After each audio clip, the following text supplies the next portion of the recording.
Hi guys, in today's video, I'm going to show you how you can install 3 WhatsApp in one mobile. So first step you need to do is to open Play Store and search for the WhatsApp. So click here and download WhatsApp Messenger. So once you download, you need to create an account here. So once you create it, so let me show you my account that I already created in WhatsApp.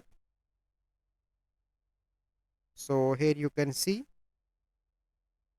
this is my one account, and if I want to add second, I add from here. And for the third account, I simply need to go into the Play Store and search for WhatsApp Business.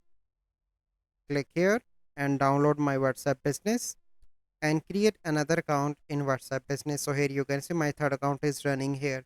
So this is a process that you need to follow. So I hope you find this video helpful. If you find this video helpful, must like this video, subscribe to our YouTube channel for future videos. We'll see you in the next video. Thank you. Have a good day.